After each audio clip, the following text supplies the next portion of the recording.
नमस्कार, आप देख रहे हैं फर्स्ट बिहार झारखंड। मैं हूं अभिषेक मिश्रा। राजनीति को क्रिकेट की तरह अनिश्चितताओं का खेल कहा जाता है और राजनीति की यही अनिश्चितताएं कई बार सियासत के खेल को क्रिकेट की तरह दिलचस्प भी बना देती है। वक्त बदला है तो राजनीति की रवायतें भी बदली है, राजनीति की परंपरा भी बदली है। राजनीति में नई परंपरा शुरू हुई है जहर पीने की। दरअसल कहते हैं कि राजनीति बहुत निर्मम होती है और राजनीति की निर्ममता कई बार सियासतदानों को जहर पीने को मजबूर भी करती है।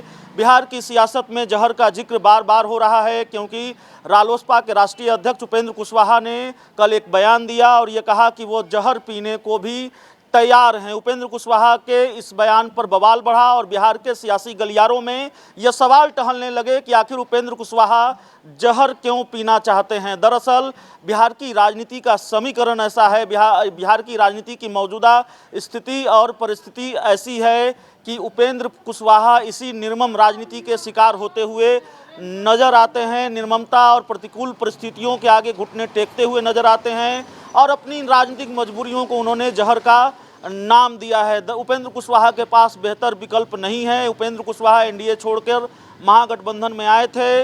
उनकी जो सीटों की डिमांड है या फिर उनकी जो महत्वाकांक्षा है उस हिसाब से तेजस्वी उनको भाव नहीं दे रहे और तेजस्वी उनकी डिमांड को पूरी करते नज़र नहीं आ रहे हैं। कांग्रेस को उनको सीटें देनी है और कांग्रेस को उनको महागठबंधन में एडजस्ट करके रखना है, ये बात सामने आ रही है। जाहिर है उपेंद्र कुशवाहा जो सियासी हैसियत चाहते थे, जो रसूख चाहते थे महागठबंधन में, वो उनको नहीं मिल रहा है। यही मजबूरी है उपेंद्र कुशवाहा की और वो महागठबंधन छोड़ भी नहीं सकते क्योंकि उनके पास मुफीद खेमा नहीं है कहीं जाने का, उनके पास कोई दूसरा विकल्प नहीं है।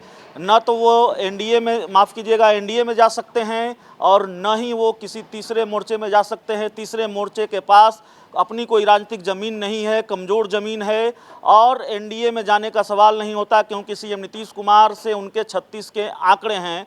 ऐसे में महागठबंधन में बने रहना उपेंद्र कुशवाहा की मजबूरी है, इसलिए उन्होंने जहर पीने की बात कही है। लेकिन सवाल है कि क्या उपेंद्र कुशवाहा पहले वैसे राजनीतिक शख्सियत हैं, राजनीति के पहले वैसे किरदार हैं जिन्होंने जहर पिया हो या फिर जहर पीने को मजबूर हों, जहर पी रहे हों? जवाब है नहीं। उपेंद्र कुशवाहा पहली ऐसी शख्सियत नहीं है।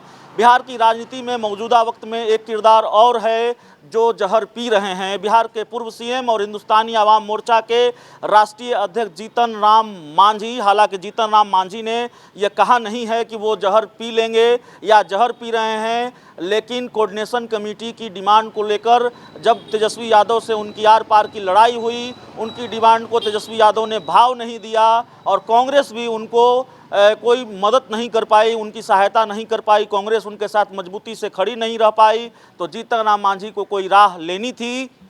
इसलिए आखिरकार वो नीतीश कुमार के साथ चले गए। आज ही खबर आई कि नीतीश से उनकी मुलाकात हुई है और तय है कि सीटों को लेकर बातचीत भी हुई है। तो जीतन राम मांझी ने भी जहर पिया है क्योंकि जीतन राम मांझी जानते हैं कि नीतीश के साथ जाने पर भी उनको बहुत फ़ायदा नहीं होने वाला, 5 से 6 सीटों से ज़्यादा उनको नहीं मिलने वाला।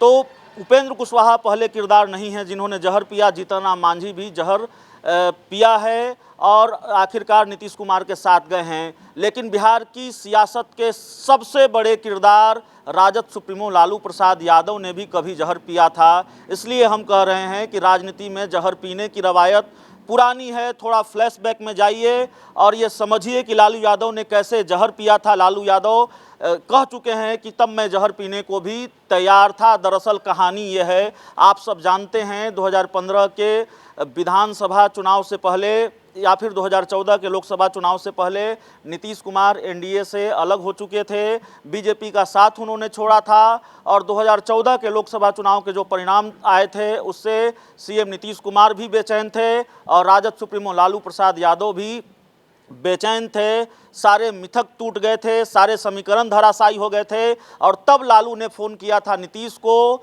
और बातचीत की थी और दोस्ती की ज़मीन तैयार की थी। तब लालू और नीतीश की दोस्ती को सियासत के माफ़ कीजिएगा, नदी के दो किनारों की तरह कहा जाता था, लेकिन आखिरकार लालू और नीतीश एक हुए।